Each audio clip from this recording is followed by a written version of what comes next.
Hello, I'm David O'Neill, MEdit's creator, and I'm going to take you through some of MEdit's paces and show you what it is capable of.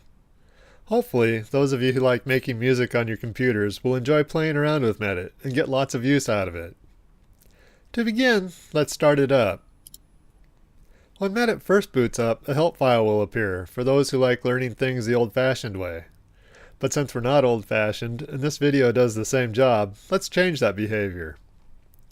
First, let's close the help file, then press the Accept Changes button on the dialog box that appeared, which I will touch upon more in a minute. Then go into the File Options and uncheck Show Help at Startup. Now when MEdit initializes, the help file won't appear. This dialog box is asking you what instrument you would like to play with, as well as the MIDI channel to use. Accept the value of 1, and if you wish to use any other instrument, select it. I will accept the acoustic grand piano for now. And stretch this out so we can see it a little better. Drag this window down so we can work with more of it. Hit Q for quarter note, and while the Q key is still pressed down, left-click somewhere in the piano view to add a note to it.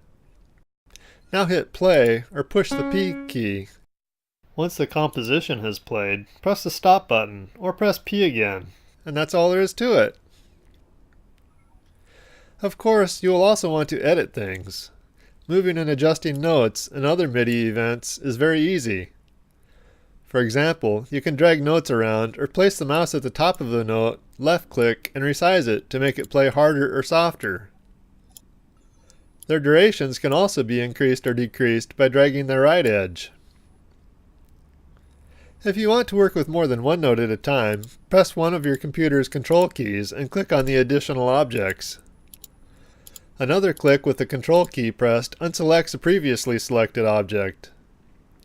The same options are available with a multi-selection as is available with a single selection. Resize their velocities by adjusting their height, or their duration by changing their length. Clicking outside the notes will change the cursor location. If you want to select all the notes from the cursor's current position to another arbitrary position, hold down the Shift key when you click a second time. In addition to resizing, objects can also be copied and pasted. Ctrl-C will place the objects into the clipboard, and Ctrl-V will paste them back relative to the cursor's new position. Let's move it to here as an example and do the paste. Ctrl-X also works to delete notes and copy them into the clipboard. Or, if you don't need them in the clipboard, just press the Delete key. MEdit also has full undo and redo capabilities to the beginning of your work session. So if Ctrl-Z is pressed, the previously deleted items will reappear. If you later change your mind, a Ctrl-Shift-Z or a Ctrl-Y will redelete them. You can also perform these actions through the toolbars or through the Actions menu. As stated earlier, holding Q down while clicking on the background of the piano view will add a new quarter note wherever you click. Q is not the only shortcut. W gives whole notes, H gives half notes, E results in eighth notes, S will enable 16th notes, and T gives 32nd notes. There is another shortcut key in this view, but I always forget it because it isn't the proper letter for a 64th note, so let me press F1 to bring it to my memory. There it is. F is what I'm looking for. If you want to see those small events more clearly, right-click on the piano view, select ticks per pixel from the pop-up menu, and set it to 5. The help system in MEdit is context-sensitive to the screen you are on. For instance, if the left panel is activated by clicking on it, and then F1 is pressed, information pertinent to the toolbar will appear. Getting back to entering notes, pressing the space bar while clicking will result in a note with the last used values, whether that was a quarter note, eighth note, or whatever. Also notice that the same velocity as the last note edited will be used. Another shortcut, if you just want to use a mouse or a trackpad for note entry, is to double-click on the piano view's background instead of holding a key down. That lets you work with MEdit one-handed, and drink some tea or coffee, or whatever your beverage of choice is, with the other. By default, MEdit is set to snap to quarter note boundaries. Right-click and choose the Set Snap option, followed by Tick, to be able to drag items to any location or duration. To test this out, let us quickly place a bunch of random notes.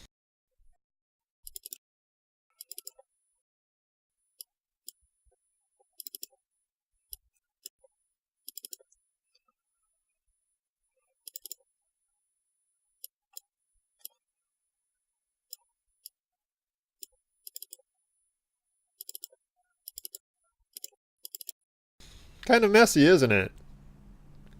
But using that snap option will give them a little better order. Change the snap to 30-second note. Now select a bunch of items and slightly move them.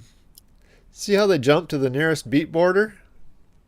That is called quantizing, a technique that sometimes comes in handy. If we play the composition at this point, it doesn't sound very good. So let us delete everything and go with something easy to show the next aspect of MEdit's operation.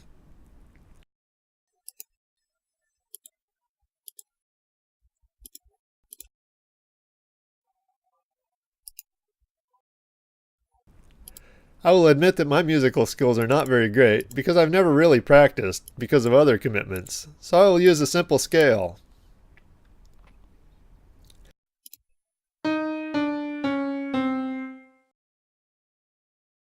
Probably the first thing you'll want to do is change the instrument MEdit uses for playback.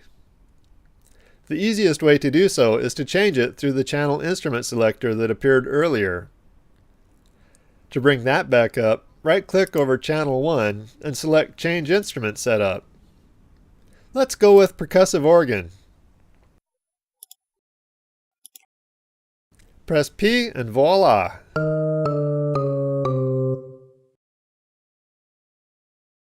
My goal during the creation of MEdit was to give you ground level control of all types of MIDI events.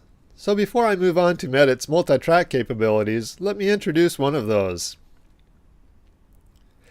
Imagine you have everything in one track as we do now, and you want to play the first part with our percussive organ and another part with a fretless bass.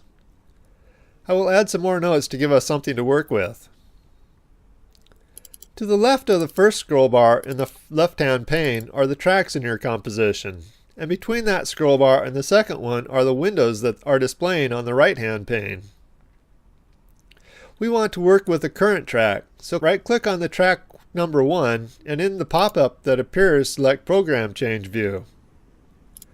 A new window will appear above the piano view, and you will see that it is labeled Track Number 1, Program Change View. Very fitting.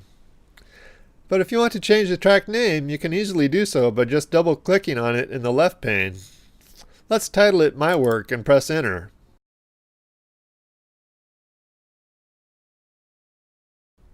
Everything updates automatically. We need one more piece of information before we continue. That is the MIDI number for the fretless bass. Pull up the channel instrument selector as we did before. Fretless bass is 36. Don't change it here. Leave it as percussive organ and hit cancel. Now move the cursor to the measure marker and either double-click the left mouse button or hold the spacebar down while single-clicking. A program change event will appear. We need to change it to 36, so either double-click on it or just right-click and an edit box will appear. Make the change to 36, accept the modification, move the cursor to the beginning of the composition, and press P.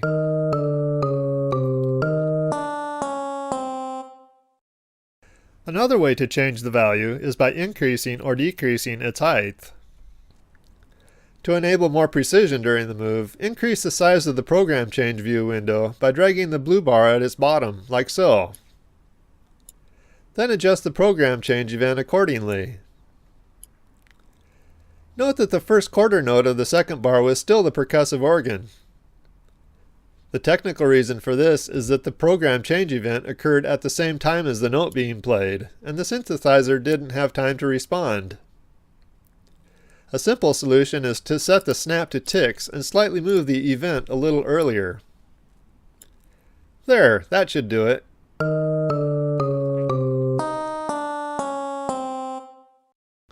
If you look at many MIDI files, you will see that their first bar is often used for program change and other messages, to get everything set up the way the author wishes. To do that from where we are now, I could manually move everything by pressing Ctrl A in the piano view and dragging it over and performing the same in the program change view. A simpler method is to set the cursor to the first tick of the composition and use the Actions Insert Ticks routine to do this work for us.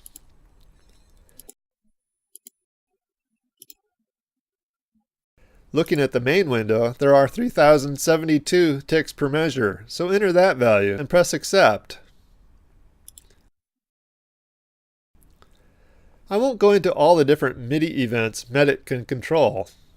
You can discover them for yourself by right-clicking on My Work and looking at the possibilities there. One of them should be mentioned a bit more though, because the controller view allows insight into all different types of controllers in a fairly easy manner. Bring that view up by clicking on it, then right-click on the background of the window and choose Change Controller. To play around, select Modulation.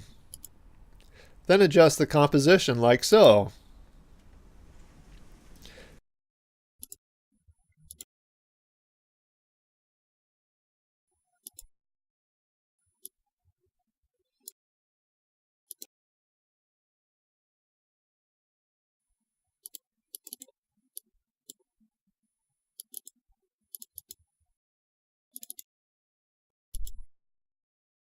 Now when the 2-bar note is played, you'll notice a difference at the halfway mark.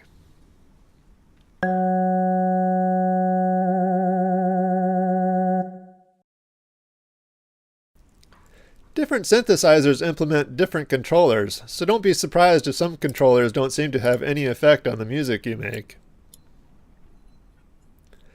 The next item I will cover is multi-track compositions. This is where MIDI becomes real fun, because you can create music with multiple instruments playing at once. But before we get to that point, let us add another track to channel 1 in our composition.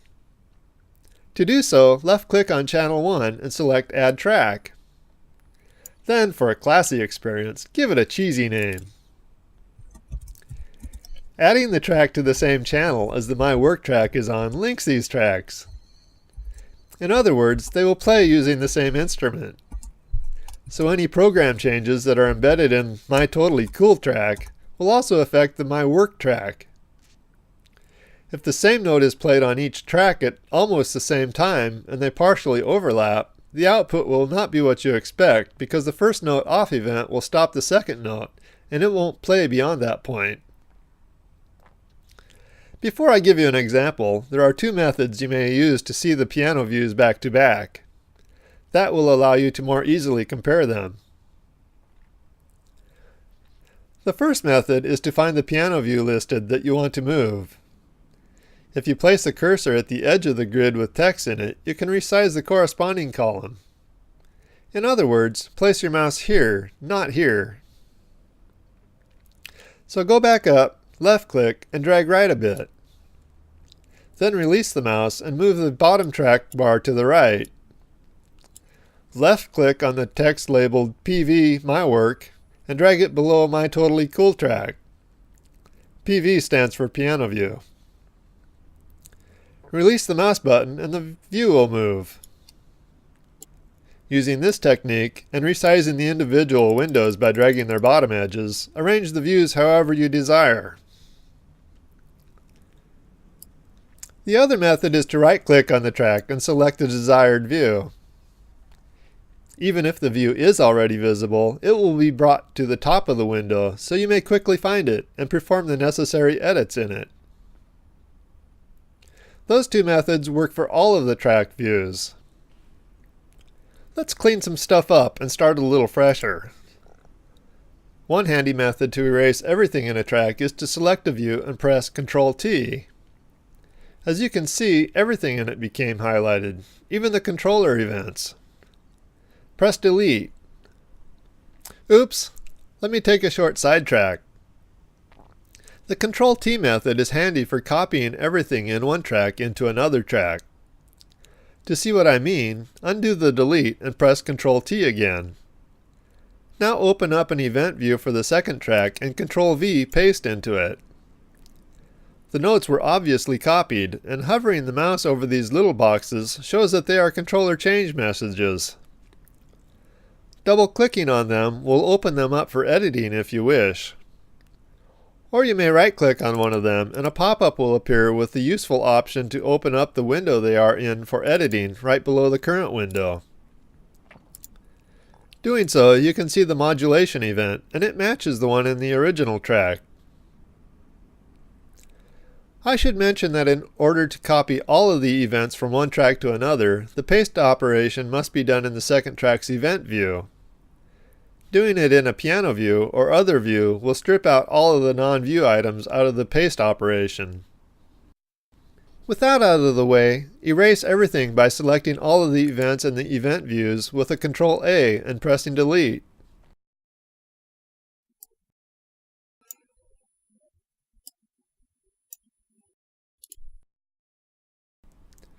Let me also delete some views just to show you how.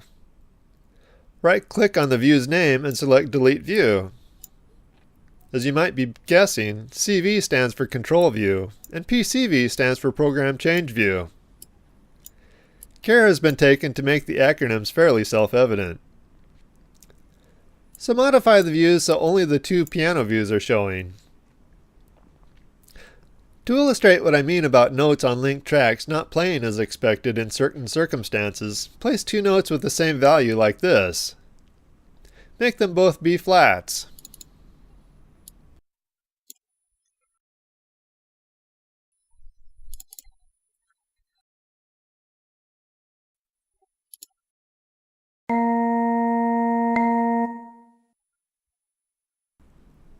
The unexpected result occurs because the note off event of the first note plays after the note on event in the second note. If these notes were on different channels, this would not occur, and you would get the expected result. Now I will modify the composition to show how program changes affect all linked tracks belonging to a single channel. Put a simple row of eighth notes down, like so.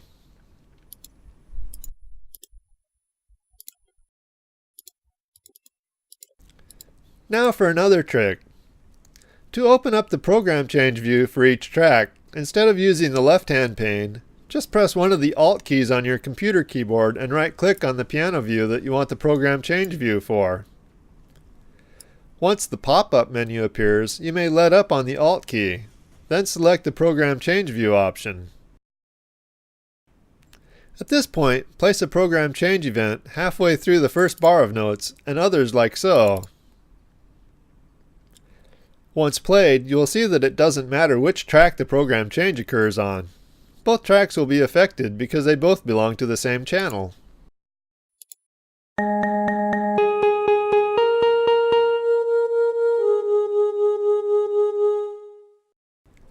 To overcome this, the tracks must be placed on independent channels.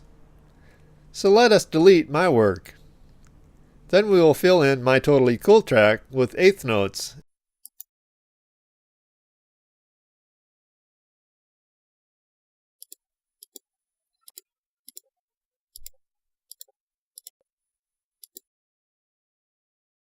and create a new track on channel 1 by right-clicking on the Microsoft synthesizer and selecting Add Channel. Add eighth notes to it by copy and pasting. Then move them to another key just so we can tell them apart a little easier.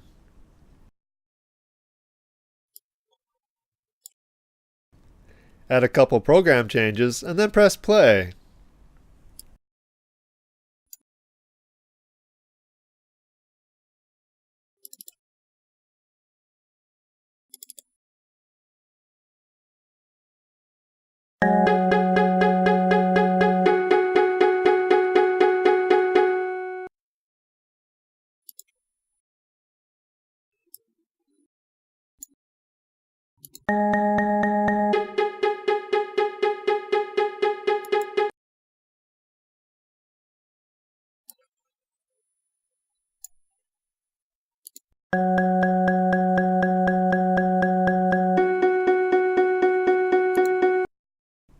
Notice that the tracks are now independent of each other. That is the basics of making music with MIDI events, but MEdit has a couple other items to make your work easier. One of these is the ability to transpose events by a specified number of semitones. To use this, just select the Actions Adjust Performance key option and set the desired number of semitones you wish to change the performance by. The value can be anywhere from plus to minus 24. For example, here's what happens when 2 is entered. Of course, undo and redo are still available. An item to be aware of is that if you use MIDI channel 10, most synthesizers will play a drum kit through it. Microsoft Synthesizer appears to be an exception to this, so to see what I mean, add a channel to the Microsoft GS Wavetable synth. As far as I know, every Windows computer will have one of these. Change its channel to 10, lay a few notes down at different pitches,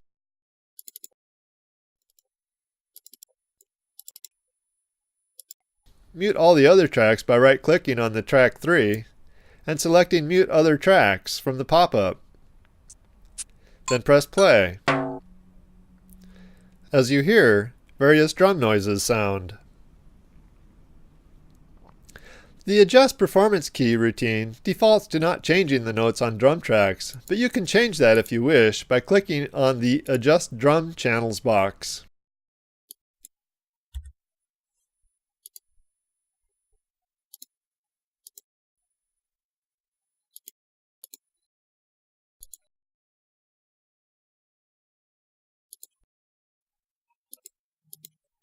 The other useful utility is one for changing the tempo of a performance.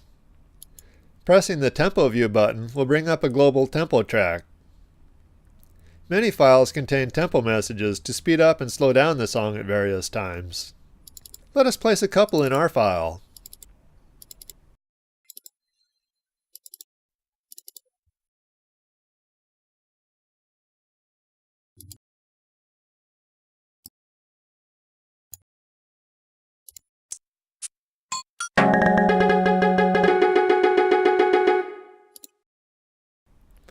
There can be quite a lot of these messages, so changing the tempo of a song from an overall tempo of 120 beats per minute to 140 beats per minute can be quite tedious, since you would have to manually scale the items by a factor of 140 over 120, which equals a multiplication of 1.1667. To do this automatically, select the Actions Adjust All Tempo menu items. Enter the current bass tempo in the From Tempo box and the desired To tempo in the other box and accept the changes. All of the tempo messages will be modified by the correct factor.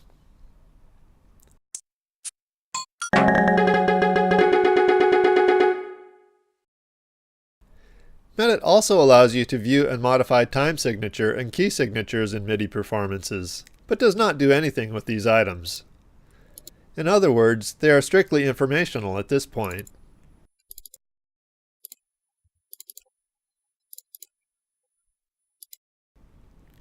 Selecting the File Info menu item also allows you to view other song information items, including copyright notices which may have been included by the authors.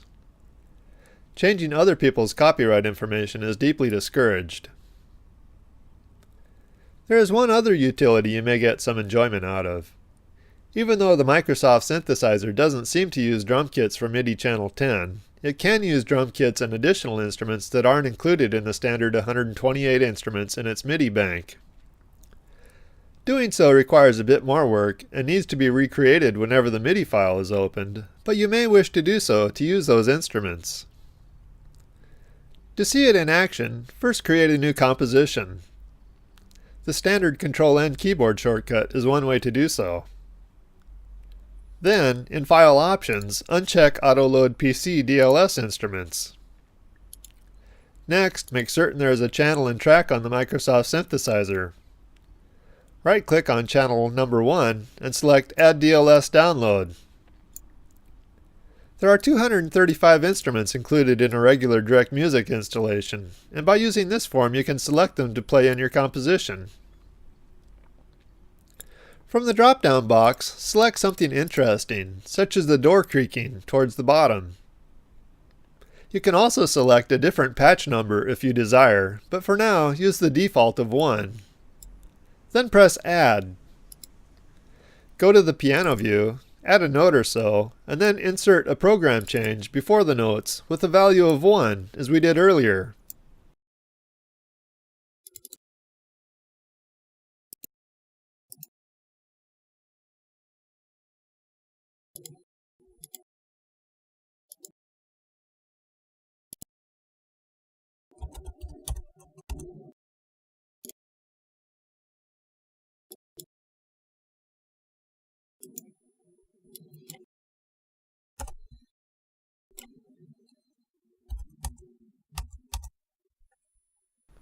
Play the composition and you will hear our nice creaking door.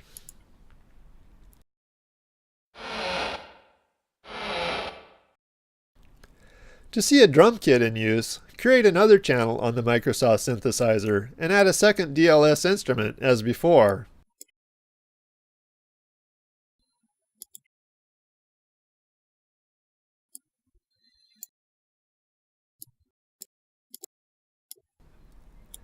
This time select the TR-808 at the bottom of the list. Add some notes to the appropriate track and a program change.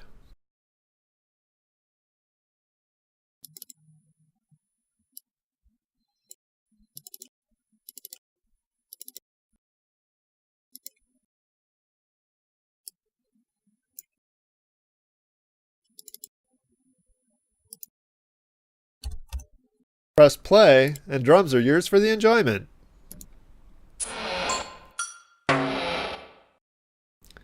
It is worth noting that in the Add DLS download window, instruments that have a negative number beside them when they are added to your list are drum kits.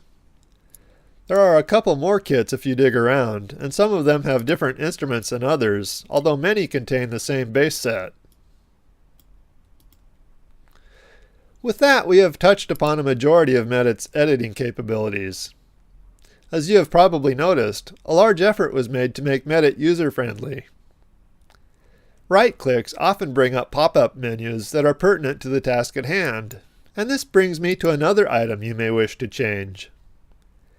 MEdit can also display the time bar in hours, minutes, seconds. To do so, just right-click on the bar and select Time. There is one other tool you may find useful someday. My original impetus for creating MEdit was to write binaural beat music. If you place a 400 Hz tone in one ear and a 405 Hz tone in the other ear, your brain will hear a 5 Hz pulse. In order to find what type of pitch bend and note corresponds to a certain tone, use the tool's Frequency Finder window. Usage is fairly simple. Simply select the bass note, the semitone bend range your synthesizer is set to, and move up and down in the bottom combo box until the desired value is reached. Enter that for your pitch bend in the pitch bend view and continue on. That process is much faster than manually figuring out the information on a scratch pad using logarithmic mathematics. With that, we will move away from MIDI events and show some additional usability features in MEdit. The first of these is setting the default device with which to play a composition. If there was no MIDI equipment hooked up to your computer when MEdit first executed on your machine, you probably have the same instruments as this video showed, the Microsoft synthesizer and the Microsoft GS Wavetable synth. In order to set the GS as the default device to use when creating a new performance, right-click on it and select Make Default Port. Now when you create a new performance, that is what the first track will appear on. There is another option on the previous pop-up, which is set the import track map to this. When you record from a keyboard or open a MIDI file, the import track map is used to tell MEdit which channels go to which devices. A standard MIDI file can only contain 16 channels. If you use this menu option, all of those channels will be linked to the GS synthesizer. To see what I mean, first reset the auto-load PC DLS instruments to be enabled, then load a MIDI file.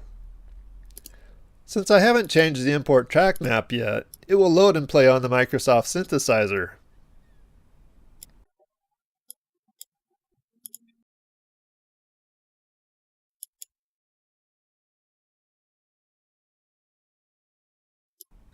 Set the track map to the GS synthesizer, close the performance, and reopen the composition.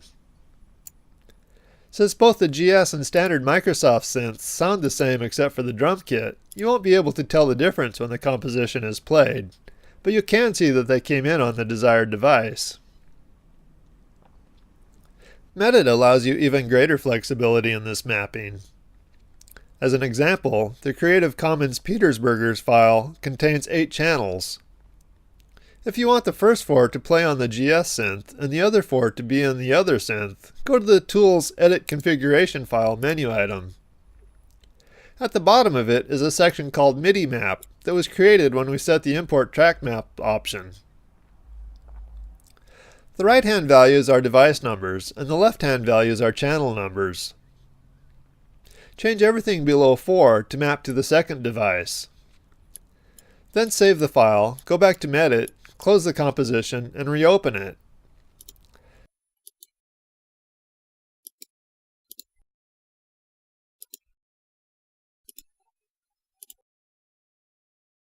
Now the performance is split across your devices. This can come in handy if you have other synthesizers linked to your system and you want to take advantage of their voices. That brings us to another of MEdit's features. Different devices respond at different times depending upon how much processing they perform. This is called latency, and MEdit allows you to specify device latencies on a device-by-device basis in order to compensate for those differences and have notes play simultaneously when they fall on the same beat. The process is a little time-consuming, but not too difficult. Before I start, let me plug in my USB MIDI keyboard so we can get another device so we can see a little more variation in time differences. Once that is done, create a new performance. MEdit does not need to be rebooted. The MIDI port will show up at this time, although it won't appear in earlier compositions. There is a keyboard attached to the B output, so a track needs to be added there, and another one will be attached to the Microsoft synthesizer, for a total of 3.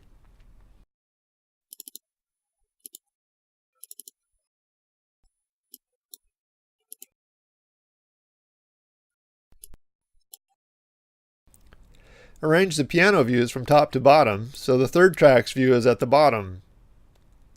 Now add notes on the same beat, only changing their pitch by a single note, and place the lowest note on the bottom view in order to make it easier to tell what is where. By a trial and error process, figure out which tracks have the biggest differences in their playing times. Muting tracks helps at this point. From these tests, it is apparent that the Microsoft GS synthesizer is a culprit on my system. It plays last.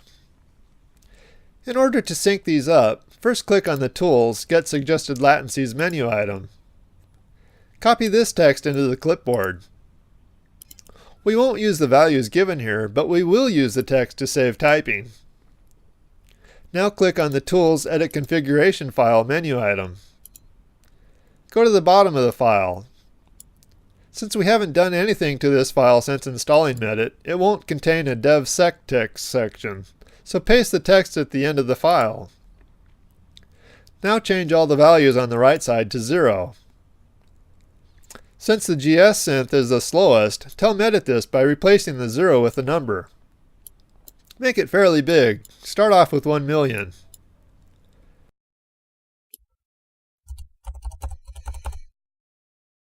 Then save the file, go back to MEdit, and click on the Tools Reread Latencies menu item.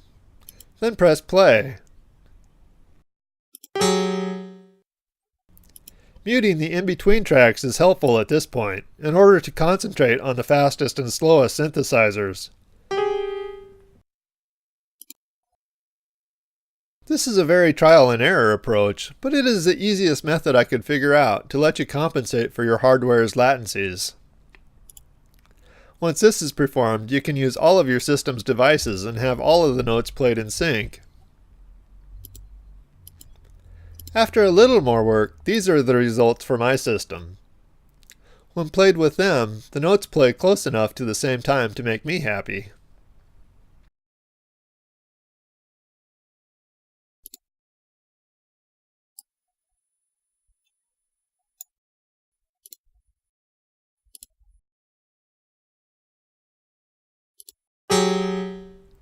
Once you've figured out these values, if your system is like mine, do one more step. My keyboard is connected to the MIDI Sports B port. In order to record from it and have the recorded notes play at the correct time in relation to the played notes, copy the value of the output port into the input port. Save the file and reread the latencies in MEdit.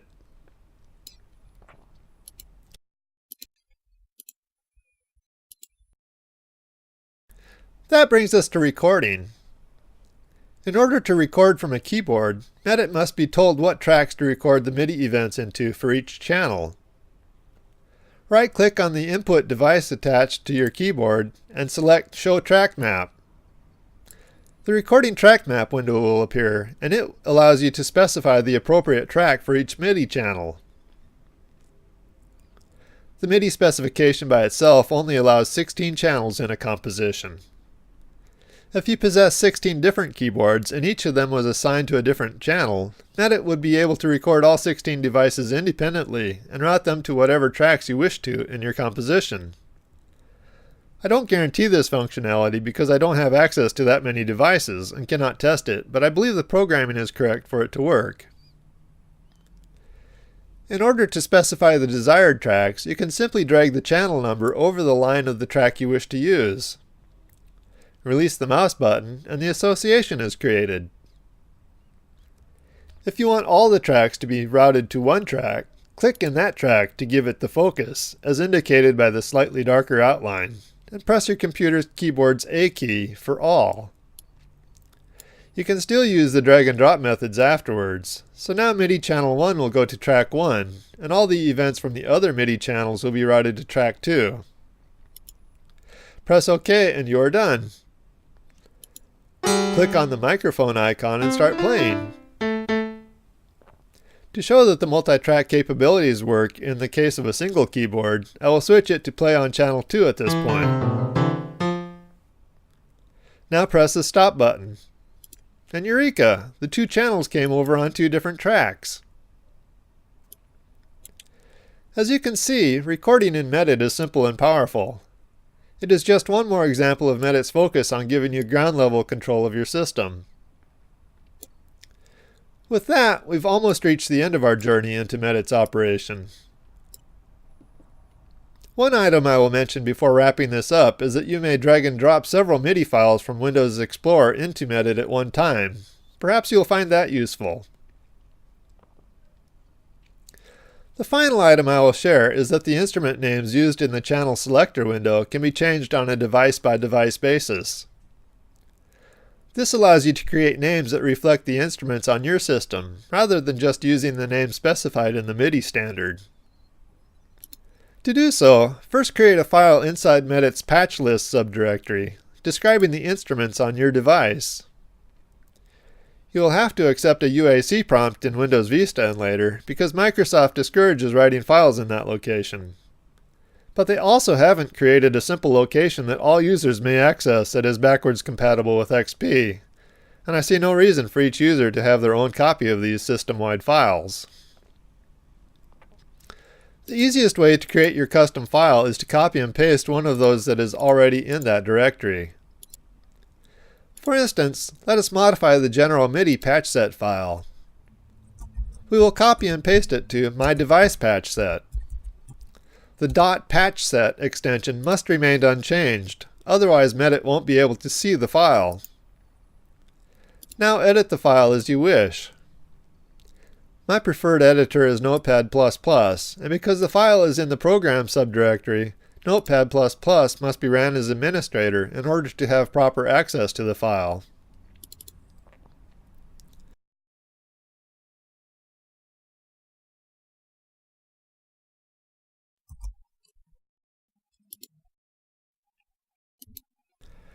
Once that is done, one more file must be edited. In MEdit, select the Tools Edit Patch Map File menu option. Your default text editor will appear with the file loaded for editing. Modify the line of the device you wish to change so the right side of the double equal sign gives you the name of the file you want for that device. In our case, my device. If your device isn't listed, you must first enter it on a new line exactly as it is given in MEdit. The parser for the file is case sensitive. To make it easier, you may copy the name from the suggested device latencies window if you wish. And the double equal sign separating the two sides is also a requirement. With this approach, a single equals sign is allowed in the device or file names. Save the file, and now when you work with a channel, MEdit will display the instrument names that you specified. With that, we have seen all the tools I consider to be important in MEdit. I glossed over some items, such as editing sysx messages. If you have a need for that, the editor in the System Exclusive view is self-explanatory and easy to use. As you have seen, MEdit is designed to give ground-level control of MIDI compositions and make their creation and editing easy and fun. I hope you enjoy your time spent with MEdit, and I look forward to adding additional features that will further improve the process. Happy creations, everybody!